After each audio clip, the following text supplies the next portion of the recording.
Audio clip number 27، اس میں انشاءاللہ زوجل آپ قرآن پاک کی سورہ بقرہ کی آیت نمبر 78 سے لے کر 80 تک آیات کی تلاوت، ترجمہ اور تفسیر صراط الجنان سنیں گے۔ بسم اللہ الرحمن الرحیم۔ ترجمہ: اللہ کے نام سے شروع جو نہایت مہربان رحمت والا ہے۔ وَمِنْهُمْ أُمِّيُّونَ لَا يَعْلَمُونَ الْكِتَابَ إِلَّا أَمَانِيَّ وَإِنْهُمْ إِلَّا يَظُنُّونَ۔ ترجمہ: اور ان میں کچھ ان پڑھ ہیں جو کتاب کو نہیں جانتے مگر زبانی پڑھ لینا یا کچھ اپنی من گھڑت، اور یہ صرف خیال و گمان میں پڑے ہوئے ہیں۔ امیون، ان پڑھ۔ تفسیر صراط الجنان میں ہے، یہاں سے یہودیوں کے دوسرے گروہ کا تذکرہ ہے۔ فرمایا گیا کہ اب یہودیوں کے دوسرے گروہ کی سنیے کہ ان میں کچھ ان پڑھ ہیں جو کتاب یعنی تورات کو خود تو نہیں جانتے بلکہ اپنے مفاد پرست سرداروں کے بیانات پر ہی الٹے سیدھے خیال و گمان میں پڑے ہوئے ہیں کہ ان کی تو بخشش ہو ہی جائے گی، یہ انہی من گھڑت خیالات میں خوش ہیں۔ فَوَيْلٌ لِّلَّذِينَ يَكْتُبُونَ الْكِتَابَ بِأَيْدِيهِمْ ثُمَّ يَقُولُونَ هَذَا مِنْ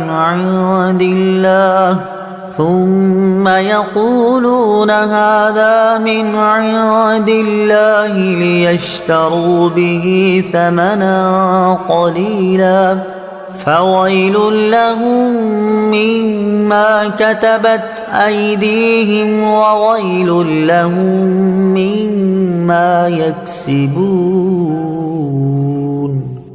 ترجمہ: تو بربادی ہے ان لوگوں کے لیے جو اپنے ہاتھوں سے کتاب لکھتے ہیں پھر کہتے ہیں یہ خدا کی طرف سے ہے کہ اس کے بدلے میں تھوڑی سی قیمت حاصل کر لیں، تو ان لوگوں کے لیے ان کے ہاتھوں کے لکھے ہوئے کی وجہ سے ہلاکت ہے اور ان کے لیے ان کی کمائی کی وجہ سے تباہی اور بربادی ہے۔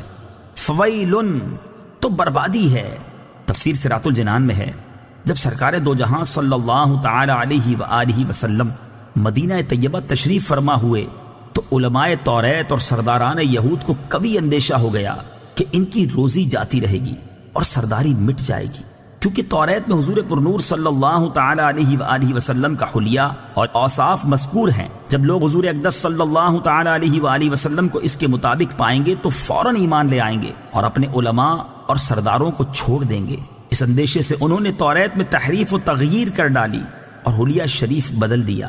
مثلا توریت میں آپ علیہ الصلوۃ والسلام کے اوصاف یہ لکھے تھے کہ آپ علیہ الصلوۃ والسلام خوبصورت ہیں، بال خوبصورت، آنکھیں سرمگی، قد درمیانہ ہے۔ اس کو مٹا کر انہوں نے یہ بتایا کہ وہ بہت دراز قد ہیں، آنکھیں کنجی نیلی، بال الجھے ہوئے ہیں۔ یہی عوام کو سناتے، یہی کتاب الہی کا مضمون بتاتے اور سمجھتے کہ لوگ حضور اقدس صلی اللہ تعالی علیہ وآلہ وسلم کو اس کے خلاف پائیں گے تو آپ صلی اللہ تعالی علیہ وآلہ وسلم پر ایمان نہ لائیں گے بلکہ ہمارے گرویدہ رہیں گے اور ہماری کمائی میں فرق نہ آئے گا۔ اس پر فرمایا گیا کہ بربادی ہے ان لوگوں کے لیے جو اپنے ہاتھوں سے تورات میں من گھڑت باتیں لکھتے ہیں اور پھر کہتے ہیں کہ یہ بھی خدا عز و جل کی طرف سے ہے، اور یہ اللہ تعالیٰ کی کتاب میں تحریف صرف اس لیے کرتے ہیں کہ اس کے بدلے میں تھوڑی سی قیمت حاصل کر لیں۔ تو ان لوگوں کے لیے ان کے ہاتھوں کے لکھے ہوئے کی وجہ سے اور ان کی کمائی کی وجہ سے تباہی و بربادی ہے۔ وَقَالُوا لَن تَمَسَّنَا النَّارُ إِلَّا أَيَّامًا مَّعْدُودَةً قُلْ أَتَّخَذْتُمْ عِندَ اللَّهِ عَهْدًا فَلَن يُخْلِفَ اللَّهُ عَهْدَهُ أَمْ تَقُولُونَ عَلَى اللَّهِ مَا لَا تَعْلَمُونَ۔ ترجمہ: اور بولے ہمیں تو آگ ہرگز نہ چھوئے گی مگر گنتی کے چند دن۔ اے حبیب تم فرما دو کیا تم نے خدا سے کوئی وعدہ لیا ہوا ہے؟ اگر ایسا ہے پھر تو اللہ عز و جل ہرگز وعدہ خلافی نہیں کرے گا، بلکہ تم اللہ پر وہ بات کہہ رہے ہو جس کا تمہیں علم نہیں۔ لن تمسنا النار، ہمیں تو ہرگز آگ نہ چھوئے گی۔ تفسیر صراط الجنان میں ہے، حضرت عبداللہ ابن عباس رضی اللہ تعالی عنہما سے مروی ہے کہ یہودی کہتے تھے کہ وہ دوزخ میں ہرگز داخل نہ ہوں گے مگر صرف اتنی مدت کے لیے جتنے عرصے ان کے آباء و اجداد نے بچھڑے کو پوجا تھا، اس کے بعد وہ عذاب سے چھوٹ جائیں گے اور وہ مدت 40 دن ہے۔